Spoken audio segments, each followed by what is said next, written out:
Hey everyone, Sycra here. Hopefully this is working. And today I'm joined by Bob Meatbag, Flavia, Alpaki, Sam, and Dekru.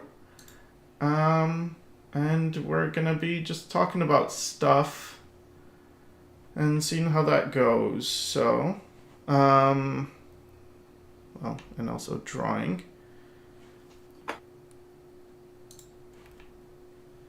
So yeah, we had it might have been a problem with this stream. Um, do any of you see if the stream is actually working just before I? Yeah, I see it working. It's working so far. Okay. Oh, that's good. That's really good.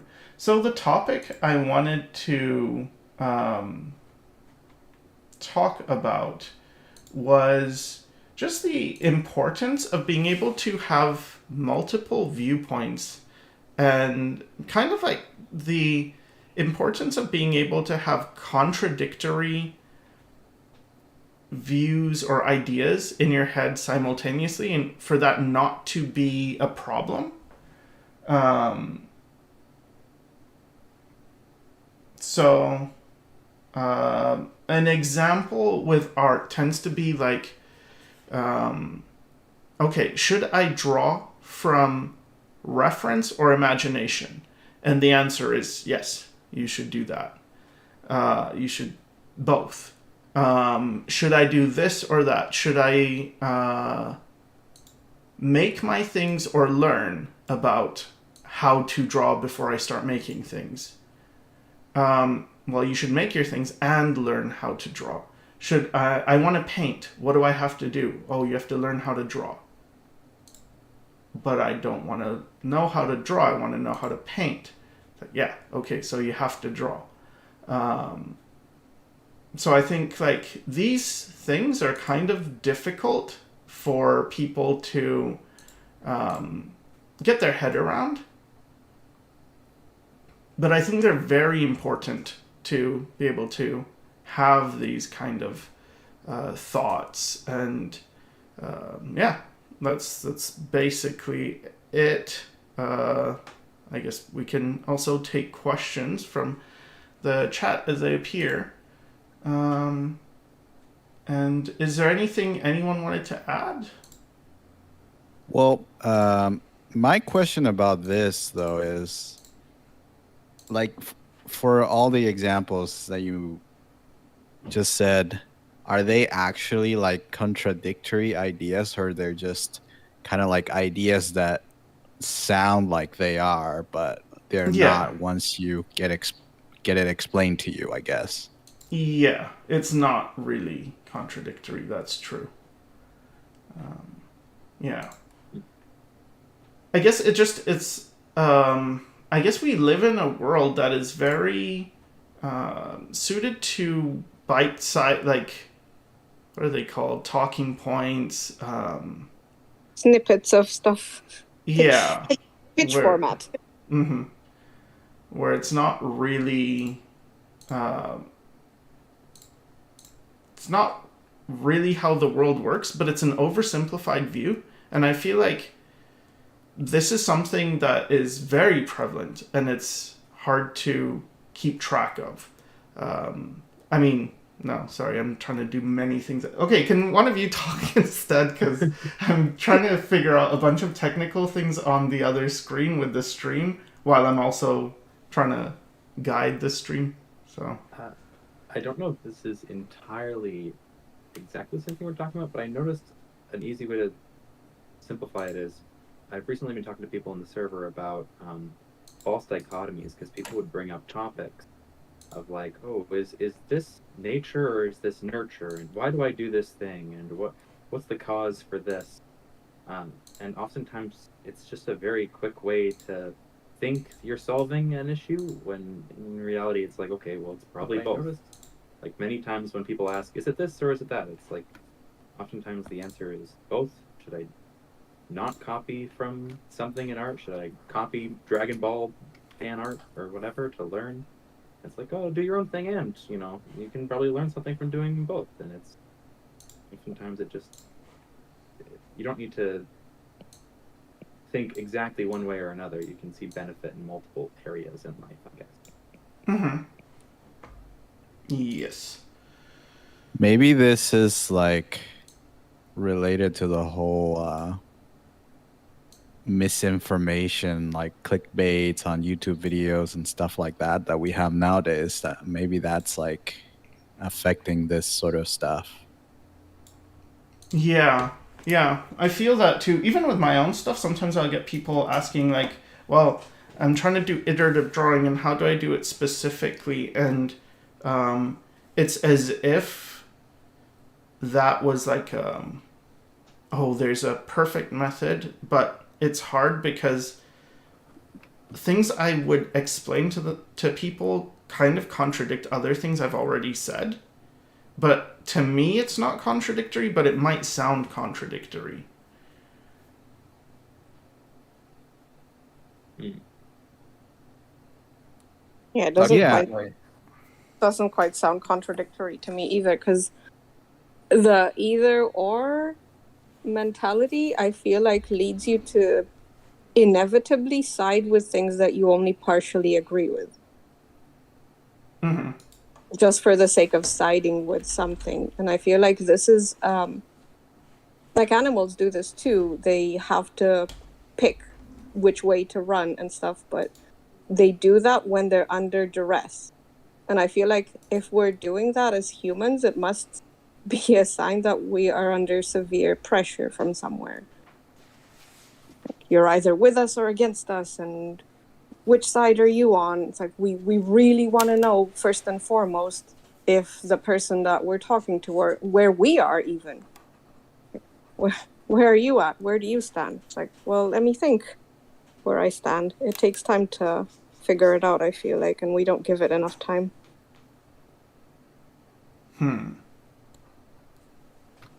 Yeah. Yeah, I mean, it gives me the impression also that this is like some other problem that we have right now is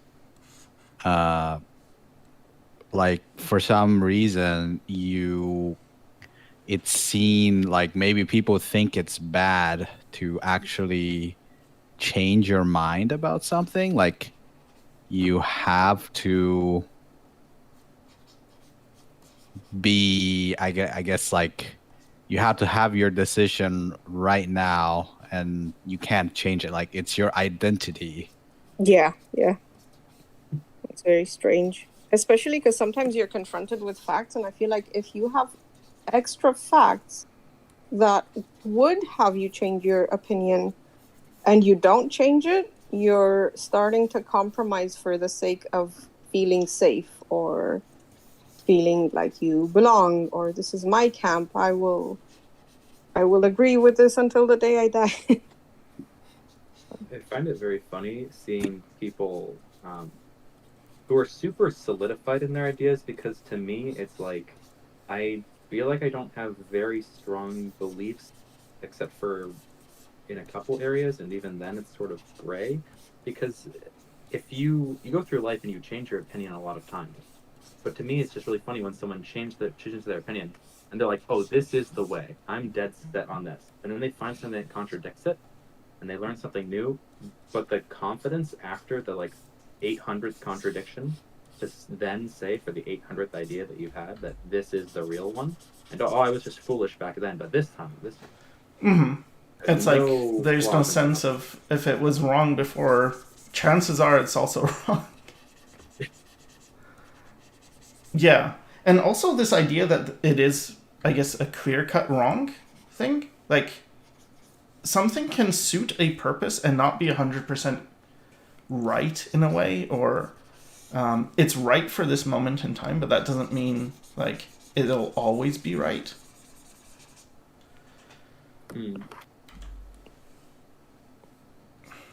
Trying to think of an example of that.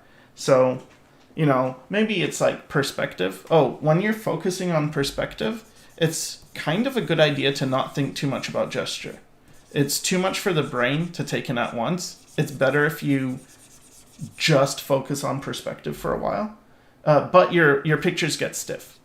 And then it's like, okay, but now or after you know a bit about perspective, it's actually important to fight against that stiffness that you get.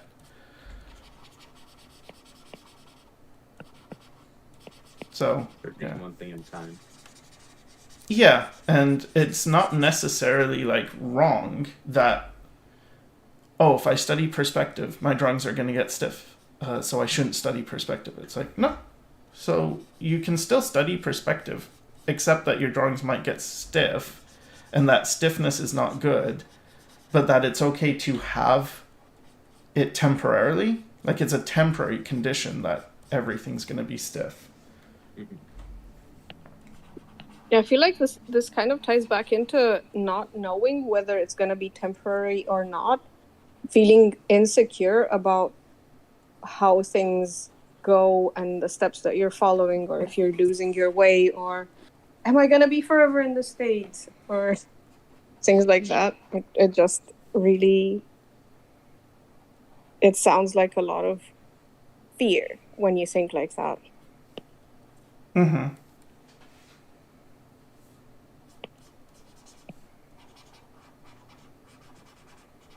Okay. Have we gotten any questions yet from the chat that we can take? I don't really see any questions. Mostly comments. For example,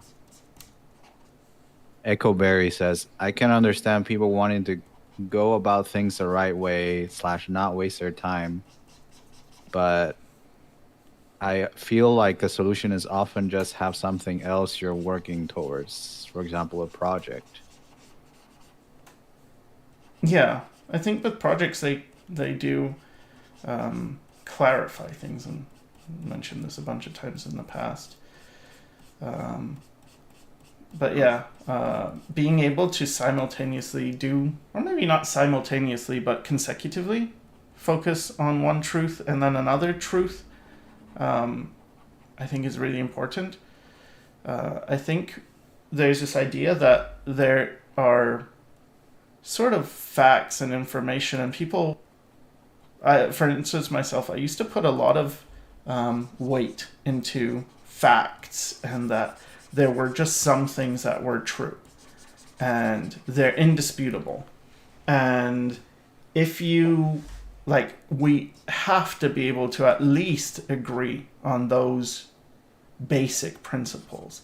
It seemed like a very important thing to me at the time.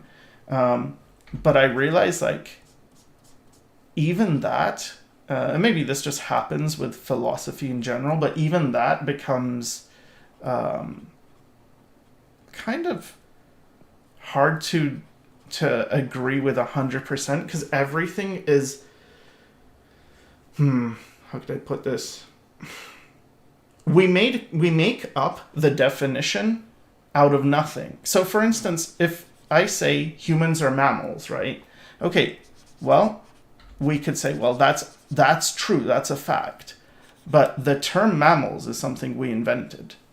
So that's not an actual thing, it's just a classification. That humans belong to this classification that we have collectively adopted based on certain criteria. And so dolphin is a mammal and not a fish. But if we had treated it like, well, anything that lives in water is this, then you could have different results. So and you get things like the platypus, which is like, well, what is that? And it's like, well, it doesn't neatly fit into any of our definitions of things, but you can argue, well, it's a mammal because, but it's kind of like, well, no, it's just messy. It's an in-between state, and you're having trouble making your things fit, if that makes sense.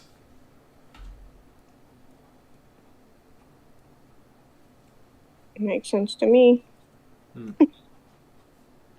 Okay, we got a question from Darren Butler.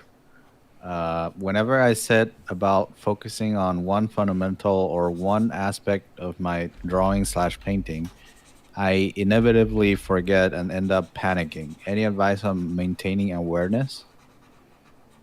So they're too focused on one specific type of thing, or they're not able to focus. I didn't fully understand which one of those it is. Like, is it that you can't focus on anything else when you're focused on one thing, or that you can't focus on one thing? He also says, I do the thing for so long, and it just becomes like, this is what I'm doing. I don't remember that I was aiming to achieve something and panic about neglecting other aspects. I would say don't worry about it too much. It's going to be that you get worse at certain things, but it's not that bad. It's like not hard to regain what you've lost in a way. So I mean, it depends on your specific circumstance, but I wouldn't be too worried. So for instance, when I work on a gesture, my perspective gets worse, and that's okay. I just treat it like, yeah, that's normal. That's what's supposed to happen. And so it doesn't really bother me. I think if I was having the expectation of, I want this to be right, I want this to work, then it might be like, I can't get worse at gesture. I can't get worse at perspective. I have to be good at both, because both of these things are important. It's like, well, yeah, they're important, but they take different parts of your brain, and what you really want to do is internalize things. That's why I recommend like doing a thing a lot, because then you're just internalizing that information. Yeah.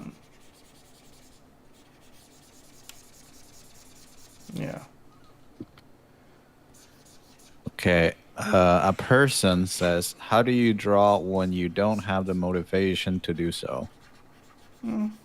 You can either set up rules for yourself, like I make sure I do one drawing every single day because I've been doing that since I was like 23.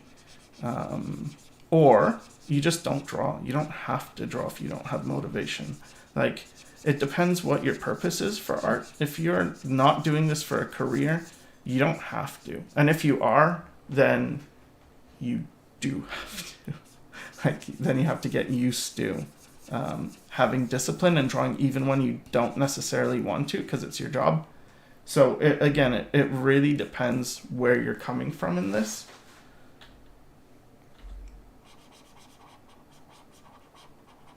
We got some comments from Skeleton King. Says, hey, welcome back. Just want to say thank you so much. It's been 7 years, and I'm so glad to say thank you for guiding in your tutorial of simple blocks. Oh, cool. I'm glad it helps. Okay, a question from Demarcus Mooney. What unintentional handicaps or unnecessary restraints that stunt growth do you think artists place on themselves beside avoiding the use of references? Did you do any of those things? Tracing is probably the biggest one. Like, tracing can be extremely helpful, but it's one of those, like, I feel like if it was in like an anime, it would be like a forbidden technique that's like really powerful, but you want to use it sparingly or in the right way. Because it can also be, misused.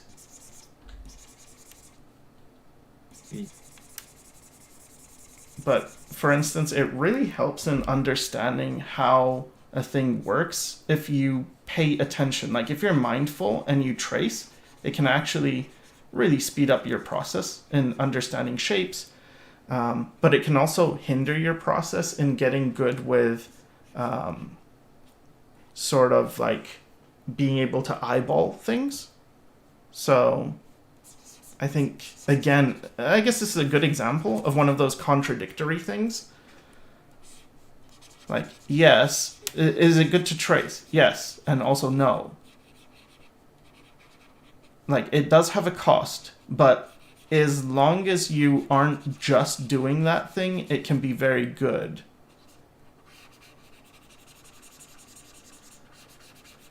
Yeah, so would you recommend basically like not trace everything, but maybe do do it sometimes to Yeah, I think it's something that it can help understand? sometimes. Yeah, like do it to understand, but not necessarily like, oh, all I do is trace and Sycra told me to. It's like, no, um, it's not like that. For example, Okay. with like tracing and stuff, like something I did recently because we were doing self portraits, I think. Mhm. I just like eyeballed the whole thing, but then I had this issue where I couldn't tell what was wrong with it. So then I just overlaid my eyeball that I spent like an hour or so on over my photo reference that I had. And I was like, oh, okay, I just did this wrong, and I'll keep in mind that I maybe make the chin to like this, or oh, that's the perspective's like this, and I didn't realize that. It can be, you're basically critiquing yourself by doing a tracing kind of thing like that. Mhm. So, Yeah, Okay. exactly. What about AI questions? Do we want to answer that or? Yeah, I guess if they're new, it's we can fine. hear If it. it's the same old, Mm, well, I don't know if we've. I feel like we haven't talked about AI in a while. Like I think we talked about a little bit okay. in like the first few, but it is sort of like I'll just read the question. Aaron Gilo says, "Don't know if you guys covered this in the past, but I wanted to know what you guys think about the future of art/artists in the age of generative AI. I personally have lost a lot of motivation." Yeah. I don't think it's necessarily good to lose motivation. The thing is, you only need to worry about AI if you're doing art for a job. So the first question is, are you doing art for a job? Because if you're not, you don't have to worry about AI. So I guess that's my first question. Are you intending to do art as a career? And if not, or if so, then let me know. All right. Question from irrelevant name. Since you talked about old forums back then, what are your thoughts on the artboard I see from 4chan? Because it's one of the old ones that are still alive. No, I just avoided 4chan, but that's because I had bad experiences with it. If it's helpful, it's helpful. If it works for you, I'm finding the Discord thing works really well. Having like, we've started doing this thing with challenges. I wonder if maybe I can show them on the screen, but I just have to quickly look through them to make sure there's nothing that I can't show.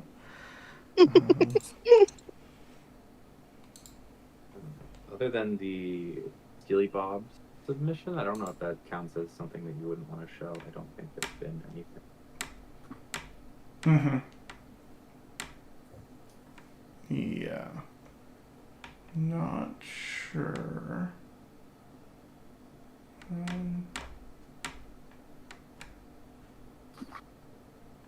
Okay, so one of them was I posted like K, and then people were just drawing K, and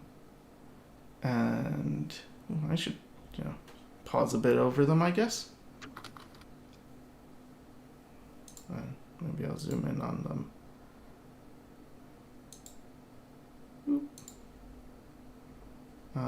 You can keep talking. I'll just go through these while people are talking in the background, I guess.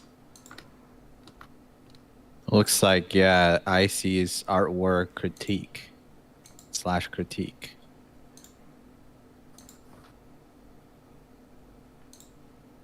I'll say personally, I think the cultures on boards like that can be really demotivating if you're a certain type of person, and really motivating if you're a different kind of person. So it depends on what motivates you, whether like getting called rude names occasionally or having someone tell you you'll never make it will help you. I think tried for a little bit on that website, and the site's bad because it's anonymous. But if you find, I think they had a Discord where they're really productive. Mm. Yeah, They do heard that challenges. as well.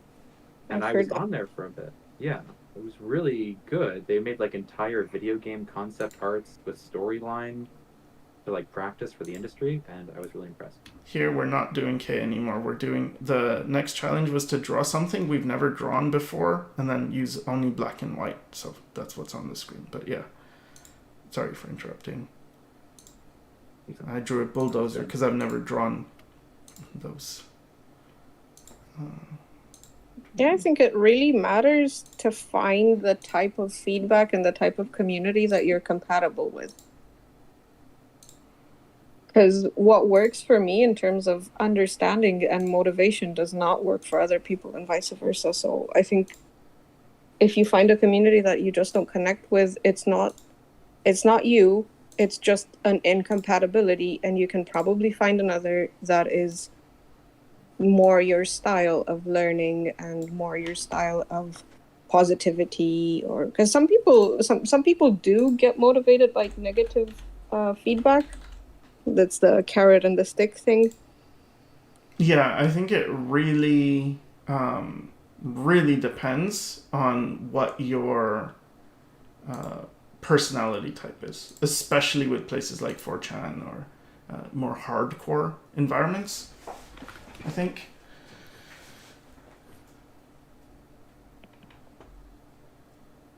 Okay, so the person for the previous question about AI has responded, says, yes, my goal was to take art as a career, but it's been really rough in the past few years due to multiple reasons. I feel like it's extremely difficult to stand apart, and now it seems even harder. Okay. I mean, in one sense it is, but in another sense it's not, because the AI thing looks like the AI thing. I feel like, I've said this before, one of my favorite artists is AI. So I really like AI in terms of the artwork it produces. Not all of it, and there are issues with it, but I don't feel like it's it makes bad art. I think a lot of the art is like, that's really interesting how it did that. But I have noticed there's like a very realistic style, and I suppose it just matters, like, well, you could train it on anything. But I also feel like that's not why you make, like, this is not the reason to make art, in a way. You know, the thing that AI disrupts doesn't take away from any reason to make art, except for the question of career. And Richard Schmid said, if you're in art for the money, I pity you. And I agree with that. Like, it's pretty bad to be in this field in the first place if you want to make money. Very few artists make good livings. It's just that we see those ones. Like, the ones that are successful are the ones who are saying anyone can do it. But it's like, what about all the ones that didn't? Kind of like, oh, you might have some people who are saying, well, you know, if you want to be a millionaire, take risks and just do all this stuff. And it's like, yeah, but there are the millionaires that succeeded, but I'm sure a lot of homeless people did that same risk, or people whose lives didn't necessarily work out took risks. So I feel like there's a bit of bias there, where we see what works and we think like, okay, so that's normal. But the reality is, for most people who enter art, you will not make a good living. And when I was starting out, this was understood. It was just like part of it. Oh, you don't go into art to make money. Okay. Is that going to stop you from doing art? No. Okay, cool. Then continue, proceed. Whereas now, it feels like, oh, but then I won't be able to get a job. It's like, is art a job to you? Because there are better jobs to have. Art can be a nice job to have, but it can also be a very bad job to have. And sometimes it's better you might find like, oh, I wish I never had gone into art as a job and just kept it as a hobby. But for me, I feel like, oh, sorry, go ahead. I'd be curious if someone who's in the industry right now, there's a lot of like times a changing type thing, and I don't think AI is going to go away anytime soon. But I don't think it's going to replace everyone. I think it might lessen the jobs in the field, maybe for like grunt work eventually. But what if you were someone who, like, I know someone who was a really good pottery artist in college, and then someone offered them a job to work at a company, and they offered to train them how to use 3D modeling software back in like many years ago when it was a brand new thing. And they rejected it because they thought it was scary and would take away artists' jobs, and they didn't like it because, you know, you don't have to make a bunch of like physical 3D sculpts and stuff. But now, like, imagine what they could have done if they just like tried it out. Like, hey, maybe there are ways you can optimize your art with AI, and that will set you apart. You're the person who's good at art and also not afraid of AI, and you mix them together and you like you can be really productive really fast. That might be interesting. I think that's happened already with 3D. So yeah, definitely. Like, consider that kids play, right? So kids now who are growing up in this AI world will be using AI because it's faster and it's easier. What I'm not sure about is if kids are going to kind of skip learning essential things for the sake that because of the convenience, but that's always been the case. So, for instance, if you look at people's handwriting now, it sucks. But it didn't always suck.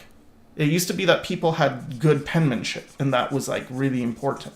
That was a skill that was expected of you. But now it's not expected. So a person who cares a lot about penmanship may bemoan the end of the era of good writing. Like, oh, nobody cares anymore, which I think is true. But it's like, yes, but that's also the world we're going into. So if you don't have or if you do have prejudice and you're like, I don't like AI, I'm not going to use it. It's like fair, but the kids will. Like, the next generation is going to. And you'll just be a dinosaur. Like, in a way. I think you can still do stuff. You can still make work. That's cool. But it does make me wonder if, like, the smartest thing to be doing right now is for artists to learn to do this themselves, make the most of the AI, and certain artists are doing that, and they're also getting flack for it, because it feels like, oh, you're a sellout, or you're using this system that's gonna take away everyone's jobs. But the reality is, like, it's gonna do that anyway, and we're not the only ones. So I feel like eventually something's gonna, it's not like, oh, this is only gonna affect artists, and 10 years from now all the artists will be out of a job, but everyone else is gonna be just fine. I don't think so. I think we're all gonna be screwed in a way. Like, I'm not personally gonna get into AI yet or anything, but if I was going into commercial business, I think it'd be definitely a way to go, because it's just, I feel like there's no way that me not being into AI and thinking, like, trying to resist it, there's no way I'm not on the wrong side of history right now. Mm-hmm. The right side of history is going to be like, it's like digital art. People said, oh, digital art's cheating. Yep. And you aren't learning real art, and you'll never be a good artist because of it. And yeah. It's like, imagine how productive someone who used AI and actual skill at the same time could be compared to someone who's like if you use AI to train it based off of stuff you designed, and then you edit it really well and you're really quick, you can make a comic so much faster than I could, because I'm stubborn and like, oh, I have to draw every panel, and you're like taking a face and like, oh, make this 3/4 for this panel, and it just slightly makes it 3/4 for you, so you don't have to redraw it, but you still drew the face, you know. Yeah, I think that's such a great point, because I remember when that happened. Like, I'm old enough to remember when people were saying, yeah, you can't do digital, you're going to just make bad art. And it didn't turn out that way. But that's what they would say. They would say like, oh, you're just losing skills. You have to be able to get at least some fundamental skills before you get into digital.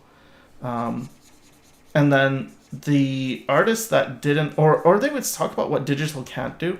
Oh yeah, well digital can't get like, it just looks digital and shitty. And then people would find that, or as technology improved, we had brushes that then simulated traditional media. And then that idea of like, oh, it can't work, doesn't hold anymore. No, sorry for interrupting. Oh no, that was a good addition. Just like yeah. I feel like it would be such a blessing to someone who's, imagine sitting there and working on a comic for years, and if you're looking at the past, it's like, oh, I pity those poor people that could never make a comic in their entire, like, their life's work. People just die with incomplete work. Imagine the guy who's making like Hunter x Hunter, right? And he has a bunch of medical issues, and he had this great idea, and because he can't draw 8,000 faces, it's not getting like finished very quickly, and he might die before it's like fully out. Imagine if he had something that could help him, like an assistant that he doesn't need to pay $1 million, that can work with him. It's, I don't know, it's just, it seems stubborn from like a futurist perspective to not sort of find the good in it. Yeah, there's a selfish part of me that wants to, like, oh, if I could just train it on my own drawings, would I use it? And then I think in some cases, no, and in some cases, absolutely. Like, there's just parts that I don't enjoy doing this drawing thing. Like, maybe I have to draw, like, a complicated environment, and I just can't be bothered. Like, I'll do it because I have to, but if I didn't have to, I wouldn't. I'm very curious with the way AI is going, what it's going to do to what the ratio is for us as a society between how much we make and how much we consume. Because if a lot of people are going to just have this very powerful tool to put forward their ideas, the people who would otherwise consume their ideas are going to be confronted with this deluge of information. And I'm wondering how we're going to start to select, right? Based on what? Because it's not going to be just based on availability. Oh, Hollywood can only put out this many movies a year because they have limitations of space, time, actors, and all that stuff. Just very, very curious where it's going to go with that.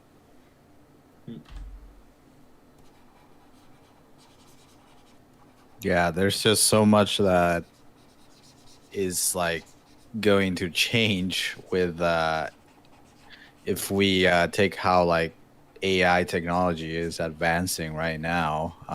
There's just like so many things to see or worry about what's gonna happen. Like society is just gonna be a lot different. Yeah, there's a part of me that, like, imagine you were in a class and there were like people just way better than you in that class. Do you quit? For me, the answer would be no. But I feel like if your answer is yes, you didn't belong there anyway. Like, it sounds mean, I guess, or harsh, but it goes back to that thing I was talking about where you have, like, when I got into art, there was an expectation of being not successful, like being poor forever, and you do it anyway. I know that's a bit of a romantic idea, and that people might say, you know, that's a privileged thing. It's like, not really, because, I mean, yeah, in some ways I am privileged. I'm privileged to be living in Canada, for instance. A lot of people don't have the circumstances.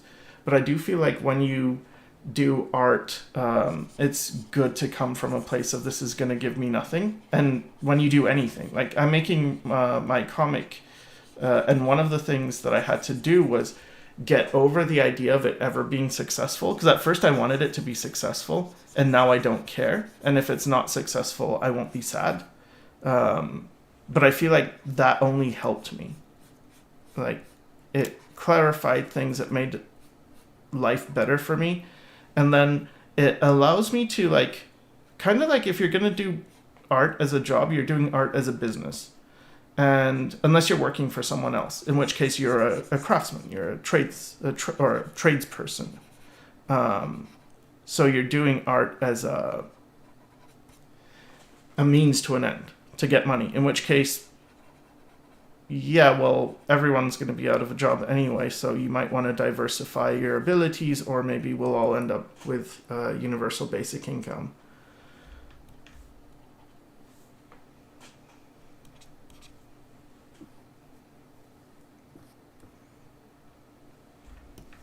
Yeah, I mean, Okay. you should be.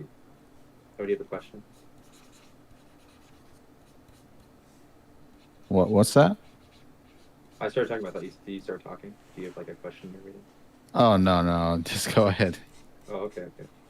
I was saying like this. If you're in art, I would hope, unless you're in it just for a job, and even if it's for a job, I would hope that you'd have this idea that like you have something that cannot be also expressed completely through AI alone. Like it'll never completely replace you. Maybe it can be a tool. I don't think it could ever fully replace you and your work as a person, because there's so much inherent in. We were talking about this yesterday. There's so much inherent in what you make that an AI cannot replicate. Like I think, was it Flavia pointed out yesterday to me that like people will, what they subconsciously pay more attention to when they're drawing is like a huge definition of who they are. Like if they I don't know, if they really care, something as basic as if they really care about faces and facial expressions, it's like that's a way that they convey emotion. And versus someone might not convey emotion through expressions, and they convey it through some other media like expressionless actions or gestures, or the way something's framed. That just defines you as a person, and unless you're so aware of that you can put that into a prompt for an AI, it's not going to come through. Yeah. It's still required. Well, it's the same with photographers, right? Like people said, the camera's going to kill painting, and it did in a way. Like so many of those jobs are gone. So the camera did in a way kill illustration as well. There was the golden age of illustration, and now there isn't. It's not like, oh, you open a magazine and you marvel, or you don't even have to open it because the cover is drawn by Norman Rockwell and it's a beautiful painting, or Leyendecker or something. It's like, nope, that's gone. There's certain things that are just like, get used to the idea of it being gone, because that's just the way the world works. Like things come and go. I feel like software engineers also would have to be afraid of AI. Journalists, there's so many people, pretty much everyone. But why live in fear? Like, oh, I'm afraid because this is scary. Well, yeah, but you don't have to be afraid as well. Like, it can be both scary and you don't have to be afraid. I guess that's also with the having two opposing views. Because a part of me is rooting for AI. I think it's very interesting. I think where it goes is like, oh, here's a thing that's capable of doing stuff that's really interesting. What bothers me is more the infringement of artists' rights. That sucks. But at the same time, I don't know if that's going to change necessarily, unless artists get representation. I think they are. I think they're starting to get representation. Like recently they came out with a tool that basically makes it so that the AI can't easily scrape their images. Like it adds a layer of noise, and then it's just a way to kind of poison it. So they are getting more structured. I feel like that's not even a question of AI, but it's a question of people. Because the AI is a tool in their hands, but it's people. Yeah. It's people who are directing it. It's people who are choosing to take others' work and without their consent, or even if they explicitly say, we do not consent to this, oh yeah, we're still going to take it. Like, that would be valid for anything. Like, that would be theft in any other form as well. Yeah. It's a bit like nuclear weapons. Oh, or should we be afraid of nuclear weapons? It's like we should be afraid of people who would use nuclear weapons, I guess. Yeah.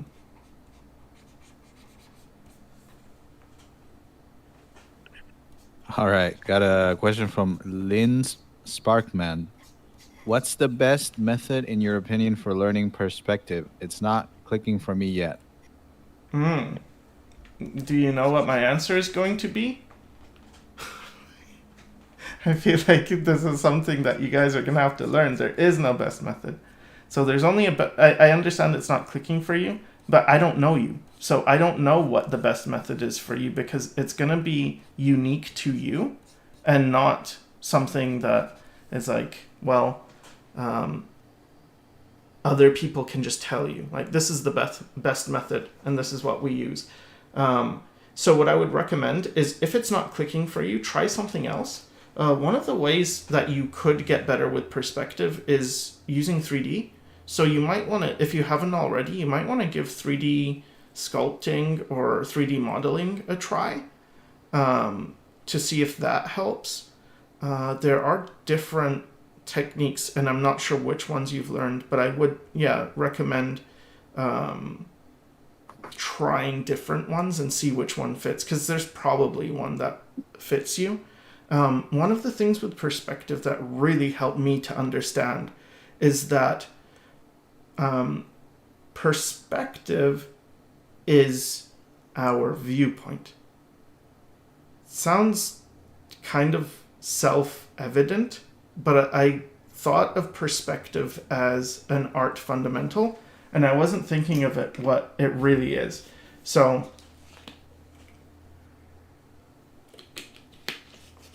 if you have a camera, when the camera is looking at something, that is its perspective. So we have eyes, right? So we look at things. If you connected your pupils with a straight, like imagine your pupils are dots and you connect them with a straight line, that's the horizon. Where you tilt your head, that line, that horizon line moves with you. As you look into the distance, things converge. Vanishing points are going to be points where things converge to the horizon. So they get further and further until they finally disappear. Like if you imagine train tracks going in the distance, as you look at them, they get further and further away from you until there's a point where they just disappear. Now, the actual thing is usually that they don't disappear at the vanishing point, they disappear before then. Because things move, the world's not perfectly flat, but that's kind of how it works.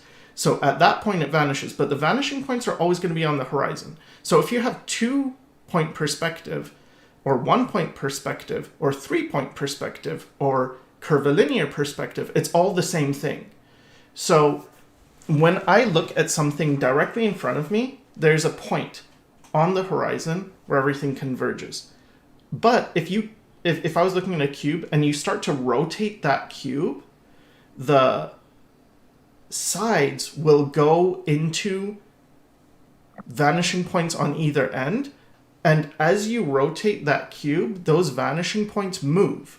But they only move on the horizon, like they're bound to the horizon, which is bound to your eyes. So as you're looking at things, you're shifting the horizon. And so when we tilt the horizon, things look dynamic. Like in an image, it looks dynamic. The reason it looks dynamic to us is because that means our head is tilted. Like what Dutch tilt is when the horizon is not straight, it's like that. Okay, so that's exciting because if we are in that condition, what does that mean? It usually means that we're like moving or there's something active, dynamic going on. And so we feel that. Once you understand that you are the viewer and that's your perspective, then you can base things around that. But this is only one way of doing it because there's a couple of different ways. Like you can make the perspective different than what you see things, and then it will give the appearance of something else. So for instance, we could have a bird's eye perspective where we're as if we were a bird in the sky looking down at everything. Or we could treat perspective like we're the viewer and we're looking at it. And if you treat it like you're the viewer, one of the things you can do is, depending on, you create context that then informs the person who is looking at that. So for instance, if I'm looking at a thing, the horizon is generally like right in front of where I'm looking. Like everything converges there. Now, if there's something above that horizon, like if there's a person standing and they're my height, their eyes are going to be at the same level on the horizon as mine are. If their eyes are above that, it means they're taller than me. If their eyes are below that, it means they're shorter than me. So if we have someone whose eyes are below the horizon in an image, you will perceive it that this person is shorter than you are, who is looking at that. So you can use that. You want a building to be very tall, go way above the horizon. You want it to be short, or you want to be looking down on it. You can rotate it, but there's these two things. Like either your image is the camera looking at an object and we're looking at it, or the camera is in your head and you're taking the point of the viewer. Okay, sorry, I just rambled for a very long time. I don't know if that makes anything more clear. But yeah. Okay. Question from Neogen. Do you think the ultimate goal for an artist is to create stories through their art, such as comics or art that has a story that's meaningful to you, that's not just random art like every other? The purpose? Sorry, can you repeat the first part? Do you think the ultimate goal for an artist is to ultimate create goal. stories No. through their art? No. I don't think there's an ultimate goal for an artist. I think there's an ultimate goal for you. Do you want to do that? If that's what you want to do, then it is your goal. For me, that is one of my goals. So I would say it's my ultimate goal, but I don't think it's the ultimate goal for an artist. And what I really want to get across to everyone really is, be careful of this thought, this way of framing things. Do you think the ultimate goal for an artist, like look at what those words mean, like analyze them, analyze the context, because if you're thinking in this way, it can harm you in many other ways in other parts of your life. And it's really important to become aware of this type of thinking, because it implies a lot. So it implies that there is such a thing as an artist. And what does that do for you? It makes it so your thoughts are now limited. You don't look at artists as people who could be different. You're looking at them as if it is a goal. And then an ultimate goal. Ultimate means the last, right? The end. So the ultimate goal is, it's like, how do you know what the end is? Why would that be a thing? And to me, what these questions tend to be are a way of, in your mind, sort of labeling, defining, making life simpler than it really is. Like, life is very complicated. And so humans tend to oversimplify it because it makes them feel comfortable. Like, I can't deal with life if it is super confusing, but I can deal with life if it's somewhat, if it's simple. And so I think it's a much better skill to learn to be able to cope with the confusion. It's difficult, but it is very important. And I think this is something you should be doing. So there is no ultimate goal. Your goals will change, probably. That's evolution, that's progress, that's, maybe it's good, maybe it's bad. It's not even that you're getting better or worse, because it's just different. So I think back to my artwork that I did in my 20s, and I can imagine some people, myself included, could say, oh, it was better. You were better back then. And I can understand what I've improved on, what I couldn't do back then. But to me, I don't think it was better. I think it was just different. I had a certain naivete about things. I had different tastes. I wasn't the same person back then as I am now. And you won't be either. So be really mindful of these questions about, do you think the ultimate goal is so-and-so and why? And is it one of the things where you want to talk to someone else and you want to say, you know what? This person said such and such. And is it just to be contrarian? Is it to be like, okay, the ultimate goal is this, therefore I need to do that because this person said it. So first of all, it doesn't matter what I say.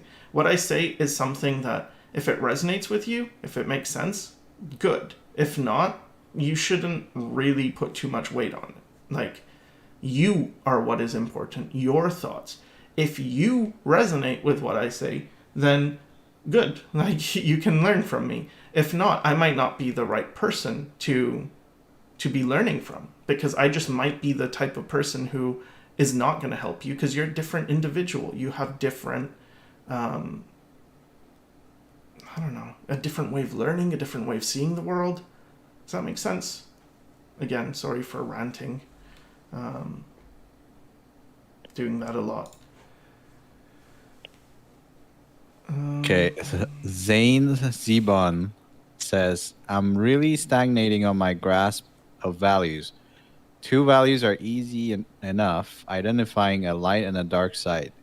When you were at this stage in your journey, what types of practice really helped you? The thing you're doing with 2 values is very good. That is like the best thing you can do, or the best thing that I feel for in certain, I don't know, whatever. Okay, I'm always talking about my opinion. Okay, it's not the rule. Don't listen to me and think this is the way it is. It's not. It's just my opinion. But separating things into 2 values is the first step, because that defines your lights and your darks. Then what you want to do, so let me draw a thing. Okay, so I'll draw in this area. Can we all see here? Okay, here's where I'm going to be drawing. Okay, so we start with these 2 families, light and dark. So here's dark, here's light. If you can break the image into these 2, it's either light or it's dark, you're good. That's the first step. The next step is to branch out into related family members. So you don't want to actually go to the middle between these 2. Try to avoid that. What you want to do is go on the sides. So in the light side, I've broken it down into 3 new family groups. In the dark, I also want to go away from the middle a bit. So these 2 are different. They're not the same. The lightest in the dark is darker than the darkest in the light. Okay, that's very important. Okay, so now we've broken it down into 3 more. So within the shadows, I now have 3 values. And you can keep subdividing it in this way. But what is the most important is as you subdivide it, these 2 are separate. That's why inking works as a way of conveying information, because it just uses black and white and it implies the in-betweens, but we just need these 2. So you start to break things down. And you could also use any of these, like this could be number 1. Any of these could be number 1. Any of these could be number 2. Because everything in this is darker than everything in this, and everything in this is lighter than everything in this. So you could just do these 2 in the middle, where one is darker than medium and the other is lighter than medium. And you can also change your range where you're just working with these two. But this is now the light side and this is the dark side. Or you could do it this way, where this is the dark and this is the light. But then you subdivide and you don't go in between. So you want to avoid something that is clearly in the middle of these two values. And you just want to separate it first and then work within that relationship. Which is why a great place to start is black and white, because then you've done the hardest thing, which is separate the two.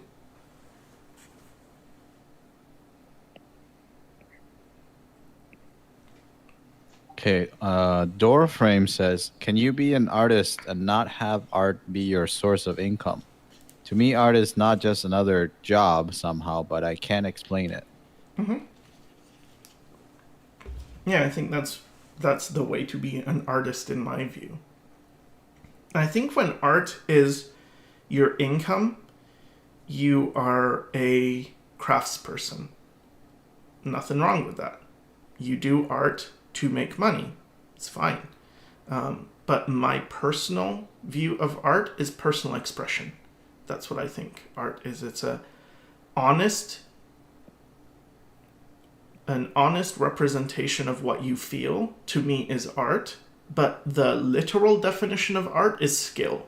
So you can have culinary arts, which are cooking skills. You can have martial arts, which are fighting skills. You can have different types of art, but the literal definition is that there's two things. There's art and there's science. Science is knowledge and art is skill. And you use these two to do stuff. You need both the science and the art to do stuff. But the way I think of it, of course, you can do it without it being your job. Yeah. Or you are an artist, if that's important, to have that moniker. Okay, Barry Ryan says, does abstract digital art have any place in the current workspace slash industry? I don't know about the industry. It does have a place, though. If you look at, there's certain artists, Craig Mullins is one, Kolesov, Sergei Kolesov is another, Piotr Jablonski. There's like these artists where if you zoom into their work, it's kind of an abstract painting. When you zoom out, then everything resolves. And I feel like abstraction is a tool that can be used by a lot of artists. It's kind of like shape design. Like someone could argue, well, shape design is what graphic designers use. It's like, yeah, but it's also what concept people. It's good. It's a good thing. So the way I think of art is a lot of people try to label what art is, and to me, it's like this interconnected web. Everything's on the same web. Abstract, fine art, architecture, everything. It's all connected. It's just on different parts, but it's all one thing. So is one thing useful for another? Yeah, it is. That's what I think.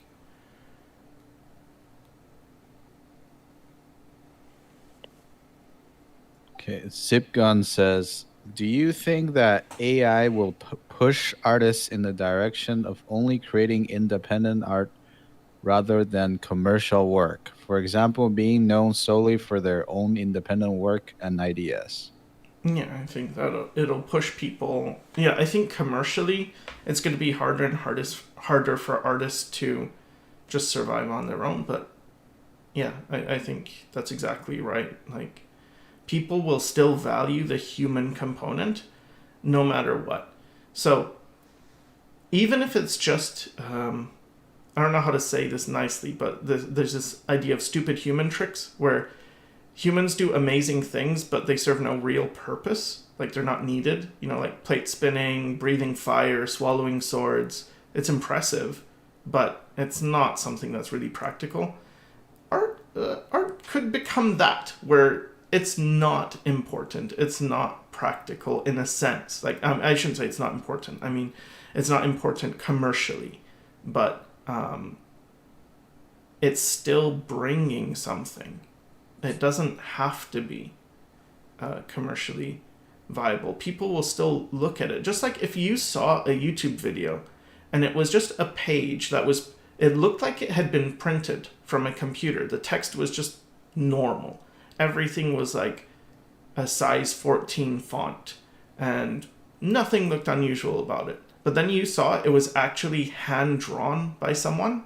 They had such good skill that they made it look exactly like a computer. That might still be really impressive to a lot of people. That might still have, value. So I think art could be that way. But one of the reasons I don't worry too much is because of how game-changing AI is. It's almost like that is what is good about it. The fact that it is absolutely disruptive means that before you have to worry too much, we'll already be at the stage of this affects everyone, so we're going to have to either pass legislation or change the way we live.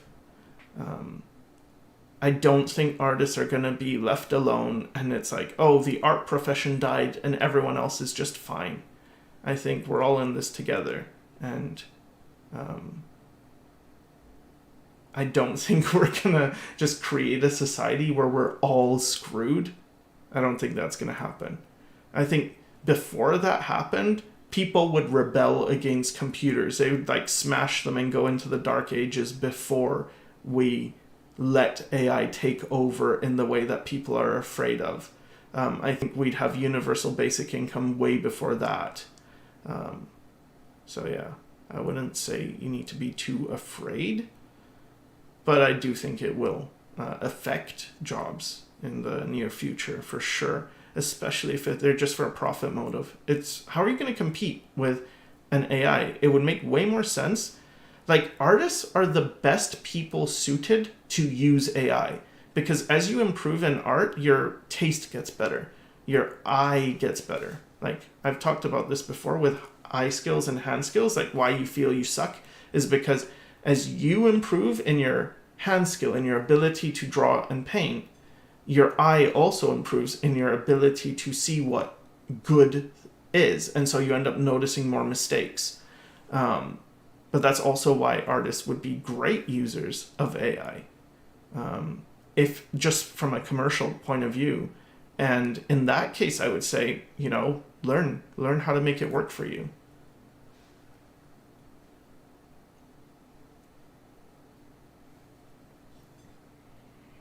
Okay, a question from Orendon. What have changed in regards how you see iterative drawing and practice since that video years ago? Just different things, like the value of tracing I've mentioned. I still think I believe in most of what that video was talking about. I think that the idea of using repetition and improvement over time is good. But now I would focus more on a project-based thing and using that technique, but not only using that technique. I don't think techniques are meant to be used solo. I think they're all like combinations of different things. And so, yeah. I think that's mainly. I don't remember the video. I have a problem with memory, so I don't remember a lot of the stuff I've said or done, unfortunately. So I don't know what I'd say to it.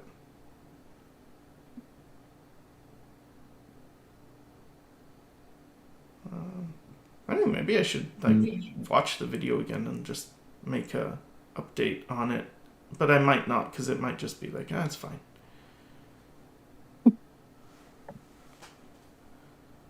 Okay, so there's a little bit of discussion here. since like we don't really have any more like actual questions, but there's a Mhm. little bit of discussion here about how AI. Some people are saying that AI is only remixing things. It doesn't create anything new. Yeah, I disagree with that. I think that's all we do as humans as well. I think it's doing what we do. It's not have. It doesn't have the same ability to build off its own experiences, but all we do is pattern recognition. So in that sense, everything is a remix. I don't like that idea because I think people who believe in that tend to use it as a cop out for why not to try to be original. But I feel like AI is not doing things as differently from what we do as we think sometimes it is.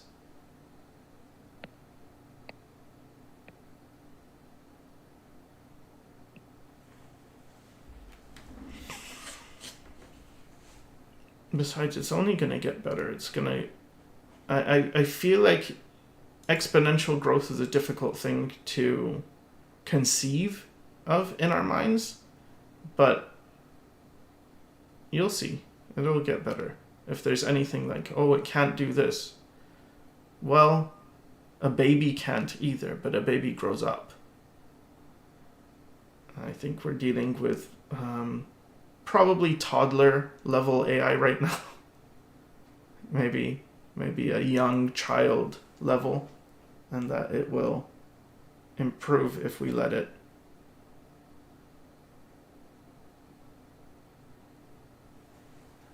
There's also discussion about. So, what do you think about something that is valued mainly for the effort put into it rather than other uses? I'm curious what other people think about this. What do you guys think? Do you value things that it's just about the effort that is put in? For me, it depends on the context a lot. Like, valuation is is very, very context dependent. Usually, in terms of art, I look at the message and the purpose of the message and the person sending the message and what it means to me and what it does for me. So there could be a lot of things, but in terms of if I was looking at two pieces of art for a homework or something where they had a task, then that changes how I look at things. Like, how much effort did you put in it, and the result. Like, there's more than one thing that I take into account pretty much every time.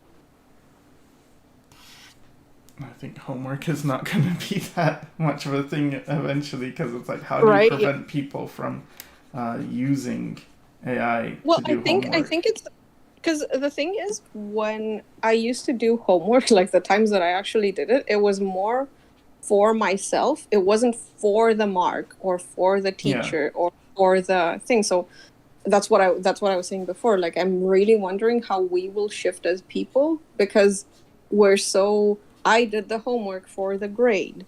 No, I did the homework so that I would understand the concept better. So the homework's purpose is for me. Improve me.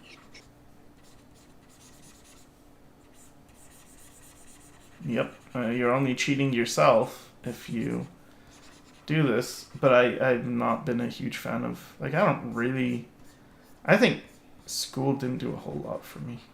I think I learned a few things, but I don't necessarily recommend school. I don't know. Yeah. I think it's good for some things. Stopped going to school.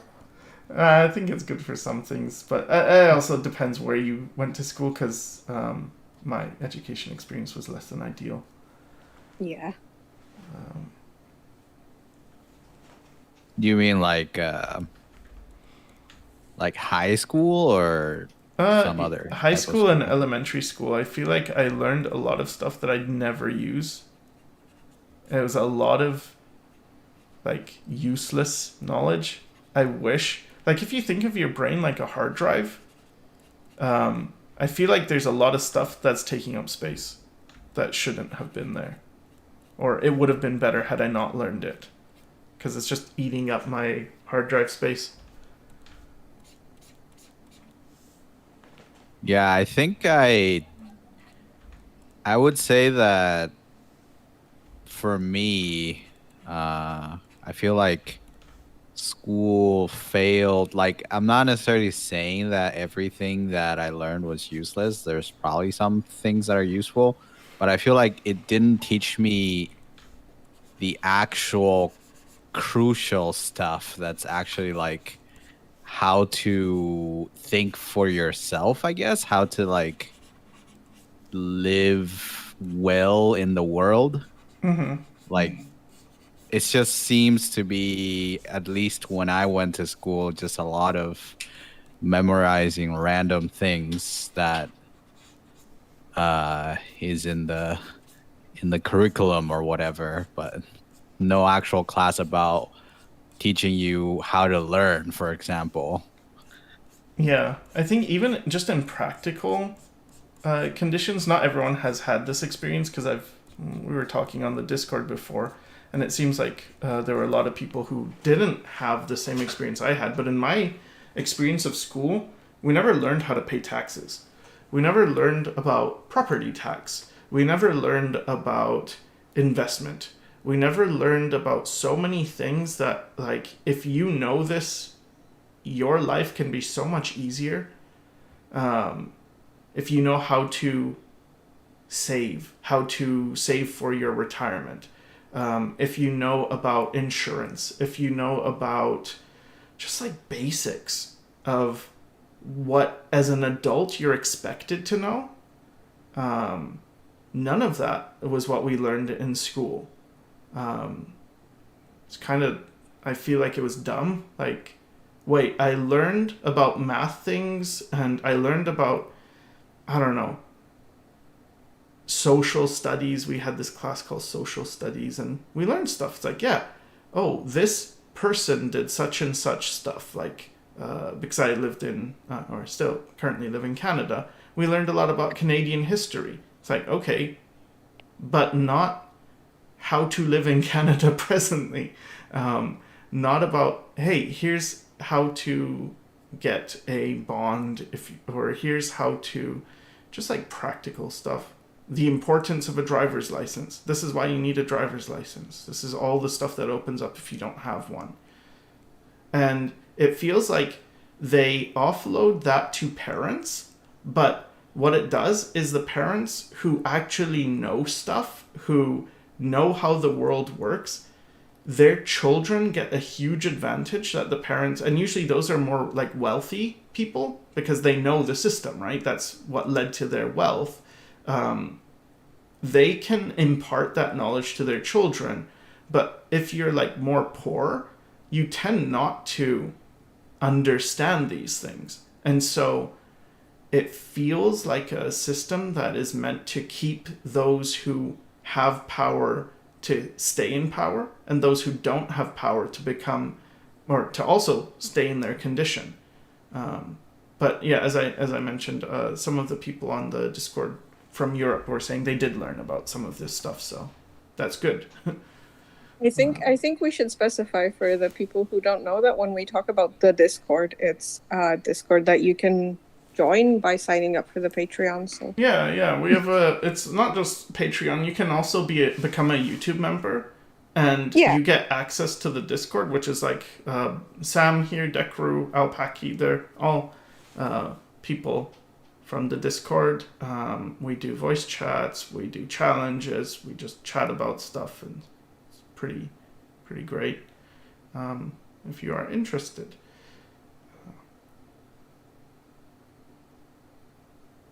Okay. Irrelevant name says, people say draw what you like to have fun when you have zero ideas, but how would you draw something you like if you still have zero ideas on how to draw it? What pose and what composition? I would look up things that try to find what matches if you're really confused. Like, so for instance, if you wanted to make an action pose, look for people you liked their action pose of. So maybe you like watched an anime and you're like, oh, there was this really cool fight scene. It's like, okay, and I want to make something like that, but I don't know how. It's like, can you find that fight scene that you liked and try and learn from that, break it down? Maybe it's like, oh, it was animated and so the scene is too fast, and even when I pause it, I don't get the right shot. It's like, okay, could you either go frame by frame, or could you just read the manga and then find it that way? It can help. Experimentation also works. It just takes a lot longer, but usually with experimentation, the advantage is if you figure things out yourself, it sticks way better. Like, you don't just sort of understand it, you completely understand it. So, yeah. I think that is something. Okay, Blue Lamb says, in your experience, how did you find friends who do digital art and now meet up in person? For me, it's usually meeting people online. Digital art often feels lonely in that it's often only online for me. So real life people, I didn't actually find too many real life people until I guess I went to art school. So this is one of the advantages of school, is that you meet people. It's one of the few things that really is like, this is something you only get by being in school. So that is something that is one of the pluses of art school. When people say, do you think I need to go to art school to learn? I would say no. But I would say it definitely helps to network, to find a group. I also, because I didn't have people in real life, I did stuff online and that worked. So, I would go to a forum. I was part of a few forums back in the day. And that used to be a big thing. Like, there were some big forums that a lot of people were participating in. Conceptart.org was a big one. Saigen. Well, I started on this forum called Julie's How to Draw Anime Forum. And there was this this lady, Julie Dillon, who was she's like a professional working industry person now. But yeah, she was doing how to draw anime tutorials, but there wasn't YouTube. Like, this was way before YouTube. So yeah, I started on those forums. Now I find it's very difficult. So someone did mention there's like 4chan and stuff, which they have a Discord group, which is great. Because I feel like Discord groups are the new forum in a way. Like, it's the closest thing I can see to how it used to be back in the day with forums.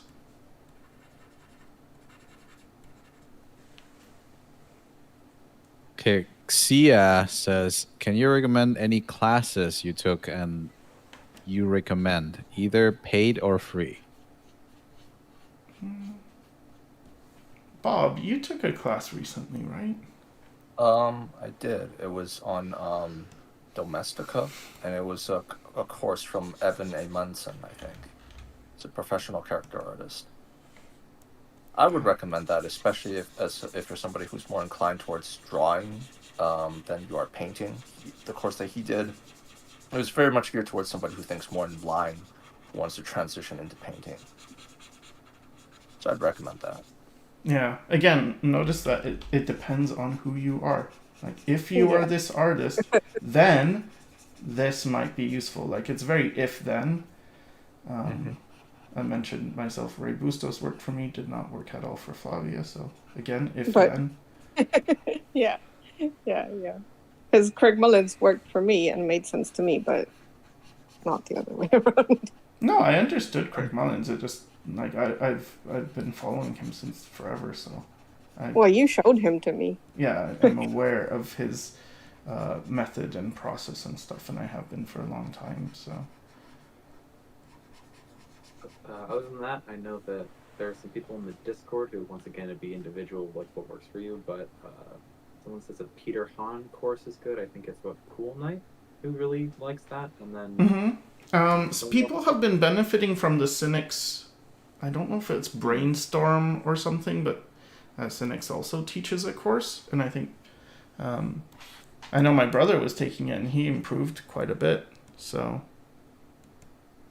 Post-realistic painting or something, I think is the one. something, yeah, something like that. I think he does different ones, and that's the current one. I think Ahmed has a course. I haven't taken it, so I can't say, if it would work for. Well, I can't say if anything would work for you. I think that's a problem. Like you might just have to try some and see what works, and then you might lose money, but in a way it's inevitable. For me it was as well. I lost it's just like you have to try different things before you find what clicks. And I think if you're looking for a class, to have your goals sort of clear to you before you start looking is also good. Because Yeah. if you're looking for a class, it should be sort of targeted. Like, what do I want to learn? Mm-hmm. And how specifically do I want to learn it? Are there any artists that do this? Because the likelihood that someone who draws figures like you want to draw figures is going to teach you how to do that just as they're doing their work is much higher than if you're just anatomy Mm-hmm. general. Mm-hmm. Yeah, that's very good advice. Yeah. Okay, Doorframe says, how do you feel about listening to music while drawing? It depends. I've had different views on this depending on, sometimes it helps, sometimes it doesn't. In the past, it has helped more, but I think as I get older, I listen to music, or it's less necessary, but sometimes it can really give you get you in the mood. So depending on what you need, if you want something more energetic, then, listen to energetic music. But if you want something that's a bit more like just background, you could listen to ambient music. I think it really, really depends on you as a person again. There are times where music, I feel like it can be more of a distraction, and there are other times where it can be really helpful. And then, like lately, when I have to do tedious work on commissions and things, but it's like, this is just work that it takes time. It's not that it really matters that I have brain cells. It's just like I have to do like filling in flats or inking or stuff like that. I just go on voice chat because it's like, people will talk, and I just sort of prevent myself from getting super bored. That's the big advantage of it, is I just get bored doing that really basic stuff. And I used to listen to podcasts a lot during that, or just people talking, because it's like, well, it's kind of boring. But if I really need to learn something, then I wouldn't go on voice chat if I want to learn something. Or if I'm like doing a very difficult thing, like the initial sketch, I need all my brain. So, what little I have, I need it all. It depends. Yeah, we're gonna be the but depending whatever stream. Yeah, it's something that I think is missing. I think society needs to be comfortable with this idea of, needs as in, there's a lot of problems that are occurring because people are oversimplifying things, that, we can't have good discourse because, oh no, you have this opinion, therefore, and people draw conclusions, as opposed to allowing for discussion. And we've mentioned this before as well, how, it's hard to find genuine discussion, because often now, if you disagree with a point, it's like people will put a label on you and say, oh, you're a this, therefore you must also believe this, this, and this, and that invalidates you. Oh, you hold this opinion, so I'm unfollowing you, or I'm not going to talk to you. As opposed to something I feel would be healthier is, if someone has an opinion you don't agree with, maybe have debate. It's something that used to, that was kind of the point of debates, is you wanted to challenge your belief and either have it lose because it lost to a better idea, or you want to clarify it. Like, oh, it's stronger now. I've sharpened it because I've faced an opposing view and my view has come out on top, but I had to argue it. So it became more clear to me. Or sometimes you realize you're both like, oh, you both have a point, and that maybe there's a third or even fourth, fifth option that you hadn't considered. So then it's like, oh, okay, so we can actually learn and grow. We don't have to be against each other. But the problem is right now, that's messy. Trying to grow, trying to figure out things can be very messy. And so the tendency is to just dismiss it. Oh, this does not conform to the way I think, therefore I won't take it. But I think the reason this happens, that I've been noticing at least, because I've been exposed to it a lot more, when you're arguing with strangers or people that you don't know all that well, the arguments are likely to be interpreted as aggression because you haven't figured out your common language yet. So we're all online and we all kind of use the same words. What is an artist? What is a course? What is a school? But we don't all mean the same things by good art. We don't all mean the same things by stylized or tasteful or jarring or things like that. So I think if you're arguing and it becomes emotional to the point that you're feeling threatened or that you're making the other person feel threatened, I think what is good to do is take a step back and define your terms. Like, put your cards on the table, because usually people don't argue with the intent to get into a fight, but they end up in fights because they haven't really figured out where the other person stands. Yeah, that's good advice. Okay, well, it looks like that's all the time we have for this one. So I just want to say that I really like your Josuke. This needs to be said. no, I like everyone else's thing except mine. Wow. All right. Well, thanks, everyone. Thanks, you guys. Thanks, Flavia, Bob, Sam, Dekru, and Alpaki, for working on this picture and being here. And thanks everyone who asked questions. And thanks for you all who didn't come live but are watching after. Yeah. Take care.